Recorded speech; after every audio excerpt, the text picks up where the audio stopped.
Hi everyone, thank you for that lovely introduction, Amy.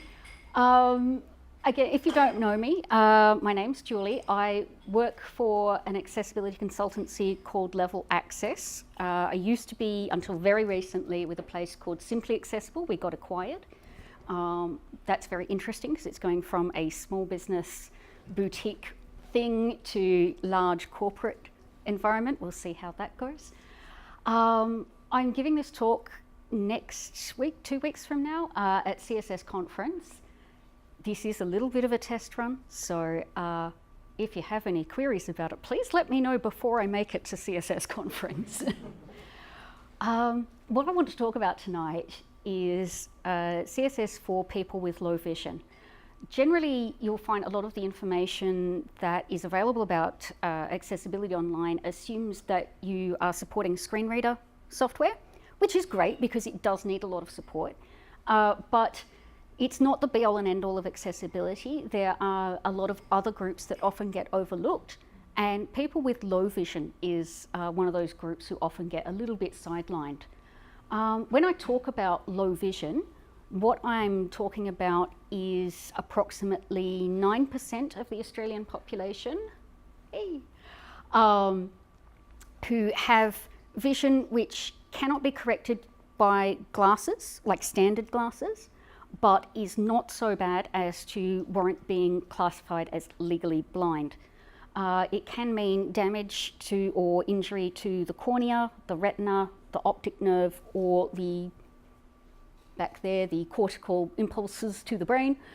It can lead to issues with perceiving edges, colours, an inability to set or maintain focus, sensitivity to lightness or to dark, and it can also include various, it might be from birth or it might be acquired later in life. In addition to that 9% of people, we've also got what you might consider situational low vision. I don't know about you, but if I try and pull out my phone when I'm in bright sunlight, a particularly Perth thing, it is a lot harder to read when you've got a glare than it is when you're in your nice office with nice even lighting. And there's the fact that as we all get older, our vision becomes, our visual acuity just gradually degrades. If anybody here is not getting older, please let me know, because my vision is not as good as it was when I started in this industry 15 years ago, and I am starting to really appreciate a lot of these techniques. I don't use any tools for supporting low vision, but I'm aware of the fact that that could happen someday. So that's the type of people that we're looking to support here. And as you can imagine, something that's to do with people who can see but have trouble seeing, almost all of the support that you could provide to them comes from your CSS. What I've done is made a demo page I didn't want to use anybody as an example of what to do wrong, so I thought I'd do it myself. You know, it's a fairly standard kind of thing. It's got some menus and some promo bits and a hero and some products. And I'm going to demonstrate for you what effect some of the tools people use if they have low vision, what effect that has on a website, and then some of the CSS techniques you can use to support those people. So the first thing I want to talk about is resizing. When you're, one of the most important things or most common tools that people use if they have low vision is a zoom. Every browser has a built-in zoom function. Some of them hide it more than others. Some have more control than others. But here I'm just showing, this is in Chrome, this is my website that I've built, well, my web page that I've built, and you can see the zoom tool in the settings menu there. What that does to the website is it zooms in, when you use a zoom tool, it zooms in much the same as a zoom on perhaps like a design software program would use. It zooms in on the place where your focus is or where you last left your mouse. You can see along the bottom there, there's a horizontal scroll bar as well as a vertical scroll bar. So as you can imagine, trying to read that entire menu would mean scrolling along and then deciding, well, do I scroll down from here and then go back, or do I go back and then go down? It's quite easy for people to miss things which are far off on the edges. So your first solution, as always, is to keep things that are related to each other in close proximity, but that's not always possible. What we're going to do, oh no, there's an easy way though to do better than just maintaining proximity, which you should be doing anyway for everybody. I think I've got a video of what you can do instead. Hey, there it goes. So this is the Zoom page which is a tool in Firefox that I use to extract the native tool and make it easier to use. And you can see when I put it to 300%, it flips to the mobile layout. This is obviously a hell of a lot nicer for someone with poor vision to have a nice single column, lots of large text. It looks really nice on a desktop machine compared to scrolling back and forth across a large desktop. The way that you can do that, the reason I bring this one up first is because it's also something that you might have hopefully already done on your website. This might be a technique you've already used, which is to use responsive design. Responsive design has been the greatest advantage for people with low vision in the last 10 years of web development. It makes everything so much nicer for people who rely on a zoom. The one caveat I would mention is that it is important at this point in time to try and use M-based units for your media queries. The Chrome will support it without, other browsers won't. So generally the cross-browser support is better if you're using M units in your media queries. You don't have to use them everywhere, just in the media queries. And that will do the flip action for you to move from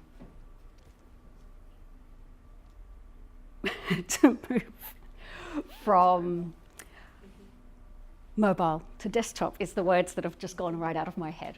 So give it a try. If you haven't already, just maybe consider converting some of your media queries to M's.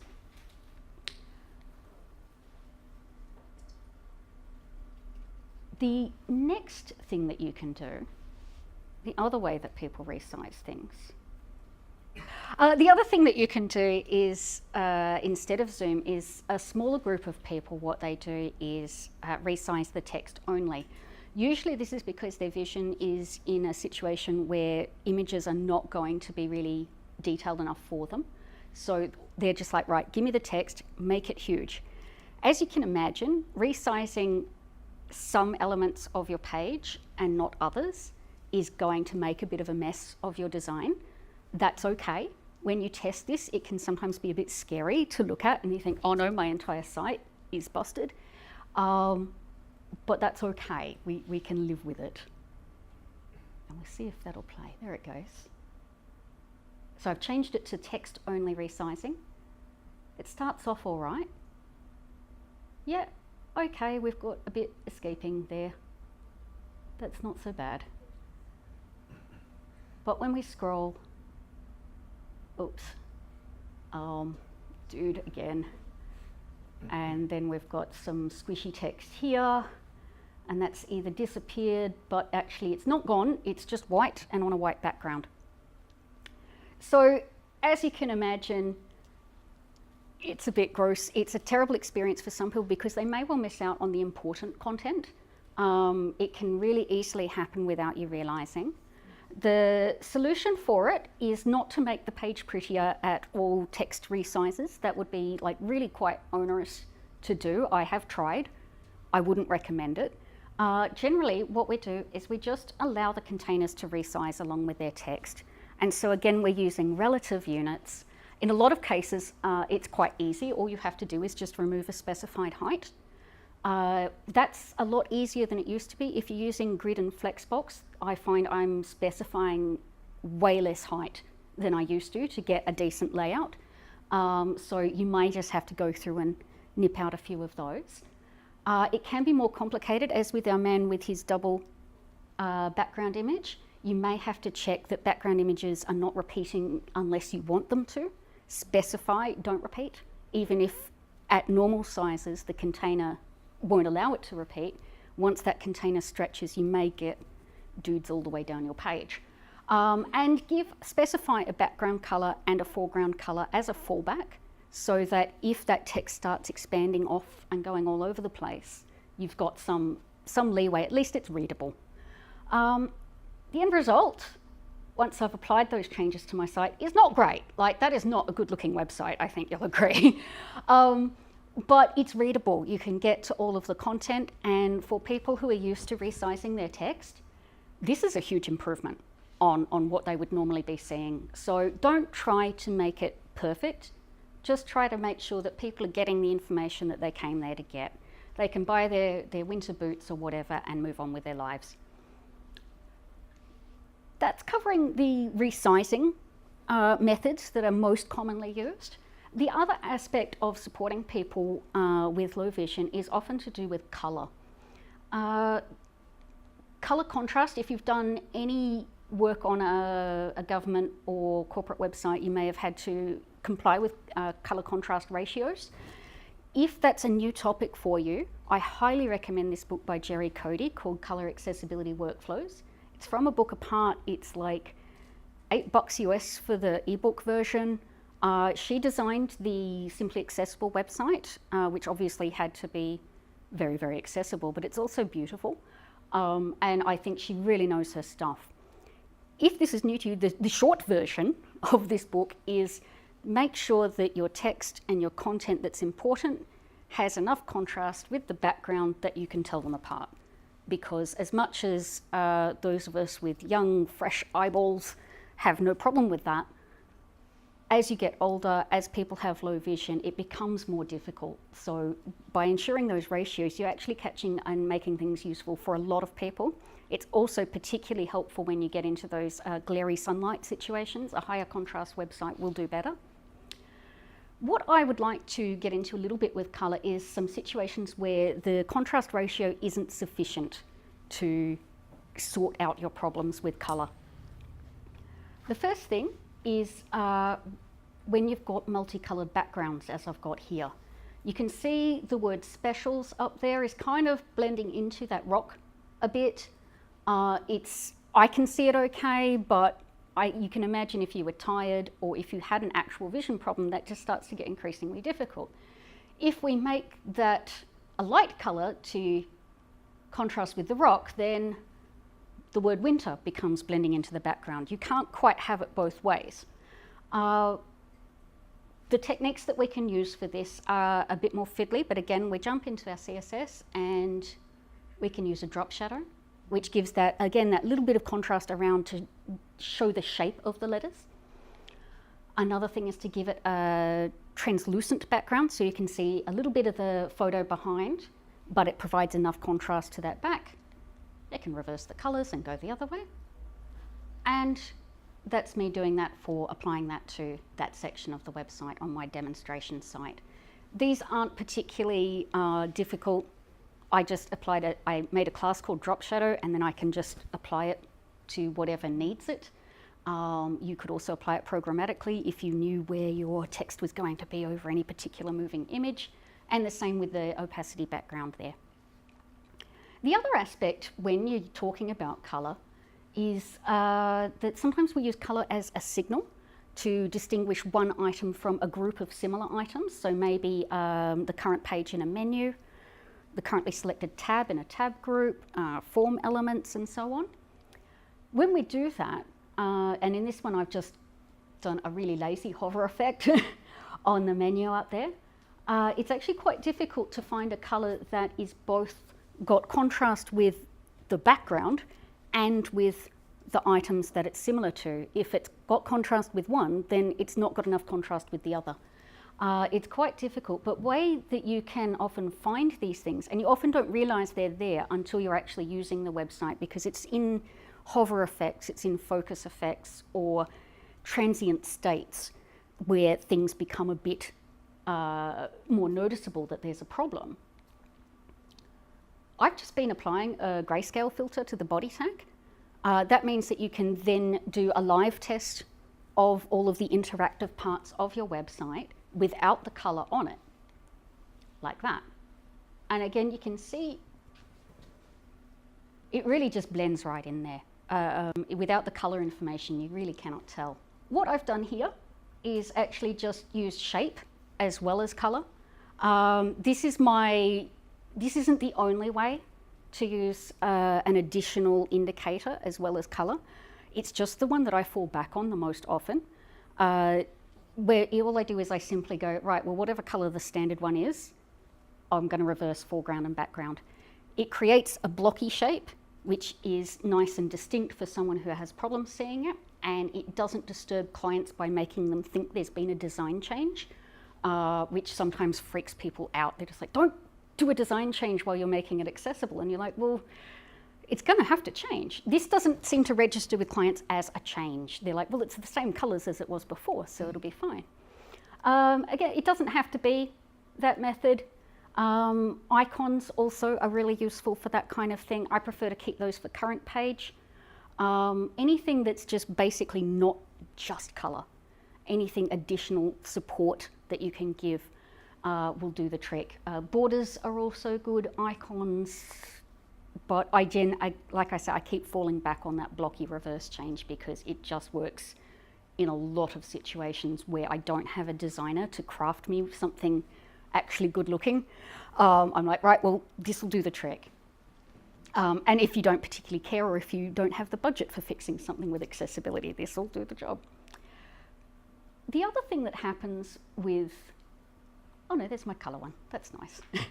The other thing that can happen where we use color to indicate something is links. You probably didn't see it earlier for long enough, but there are links in those bottom bits of text.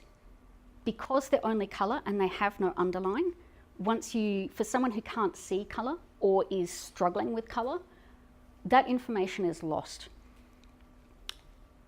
It really, like, just to remind you where they are, that's where the links are. And you can, if you kind of get up close, if you were to walk up and get up close to the screen, you could probably sort of tell the color difference, but it's really not great.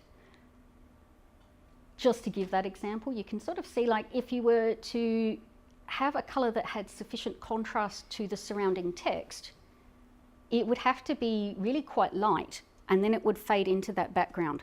So it becomes less useful in that way. If you give it an underline, it's sorted.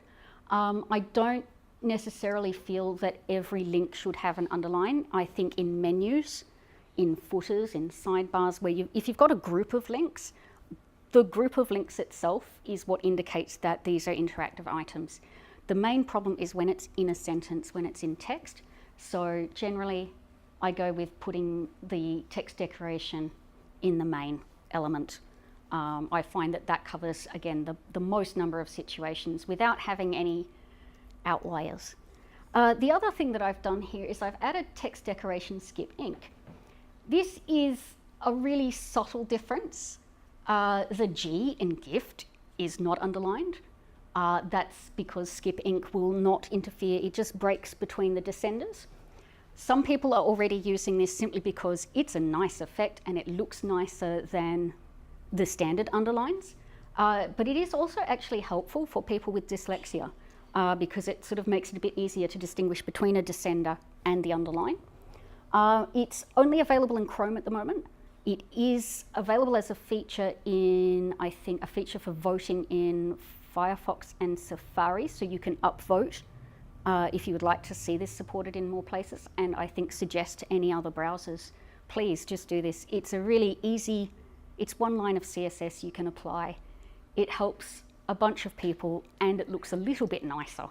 Why wouldn't you want to have that? You can just put that in your normalize file or any kind of baseline setup that you have and have that nice little effect. Costs nothing. The final thing that I want to show you is high contrast. High contrast modes are generally used by people in addition to some kind of zoom. It happens again for people where contrast ratios are not sufficient to match their specific vision problem. And as you can imagine, vision problems are highly unique to each individual. You can't just sort of generalize and say, oh, well, black and white will work for everyone, or low contrast will work for everyone. if the damage is in one part of your eye and not the other, it can make a real difference. So no person with a vision impairment ever really experiences the same thing as someone else with a vision impairment. So we need customizable options. Windows has the most customizable. On a Mac, it's they have some options, but they are not really as detailed. They don't allow as much customization. So what you can do is in your ease of, and I believe it's in a similar place on a Mac, it's in your accessibility support options. You can choose a theme. These are all customizable. In Windows, you can select different colors and make it so that Lynx are the color that you want. My boss has a friend who uses everything beige with black text and red Lynx. And I think it looks appalling, but he loves it because it means he can read the entire internet with no problem. So it works for him. He's happy. It does kind of, you can imagine what this kind of look is going to do to your website. So let's have a look at what it's done to mine. It's a shocker, isn't it? I personally cannot imagine how that purple color for the Lynx would be easy to see. But apparently enough people find it that way that that's one of the primary default settings. Okay, you can see how the background images are stripped out and the background colors are stripped out. There's a reasonable debate over whether or not it's a good idea to leave those big gaps if you've got a hero image. Some people are like, well, it's a bit mysterious. People will feel like they're missing out on something. On the other hand, why have an image that someone really doesn't want and doesn't want to see? So I think you could make a case either way, and it may depend on your specific site and what the image is for. You'll notice that the icon fonts up in the top right are showing up really quite nicely. SVG shows up really nicely as well. So anything that you're using for actual signals and information will survive, which is great. But while we're looking at those, let's have a look at that little login modal. That is not completely mysterious. If you've seen a login before, you can kind of guess where you should be typing. But the reason it's kind of disappeared like that is because we've blacked out the rest of the site. We're using a really quite nice shadow inset for our inputs and a flat color for our buttons. It's just to go back to it. Again, that's not impossible, but it puts a bit of a burden on people compared to the usual. The lucky thing is that although this is the most horrifying type of thing that someone could do to your website, to your beautiful design that you've spent so much time crafting, the solution for it is actually really super easy. Borders. Borders do not get stripped out. They may change color, but they will be respected. If you do not want a border on any particular element, that's okay. You can make it transparent. And the theme will just say, well, that's still a different color from what my theme is. I'm going to give it the color that the user chose. So no one else knows it's there. You get to have this. This is the effect that it has, which is just nicer and easier to use. You don't want to go overboard with this. It should still look like a website and not like a spreadsheet. I have seen people, once they discovered this technique, start putting borders around every paragraph, every menu item, and it's really not necessary. People do understand the shape of a website. White space is still a good thing, even if it is black space. But I just generally have a utility class that I have a 1 pixel solid transparent border, and after I've had a look at it in high contrast, I'll just apply that class wherever it's necessary. It's super easy and takes no time at all. So I hope I've shown you tonight. This is like my final product with my little underlines and my little drop shadows and a bunch of other stuff that no one else will even notice. I hope I've shown you tonight that this is really easy to achieve. If you were to go and add this to your pattern library or a design system or a product that you're already supporting, it really wouldn't take more than an hour or two to run through these tests yourself, apply these changes, and then forget it and move on to the next project. So I hope you'll give that a go. And then you'll have probably nearly 10% of your audience looking at it next time they visit your site and going, oh, it's a bit easier to use than it used to be. Nice. Give it a whirl. But if you have any questions afterwards, come and find me. I love talking about this stuff. I should have a slide with like my Twitter handle and things, but you find me. It'll be fine. Thank you very much for your time.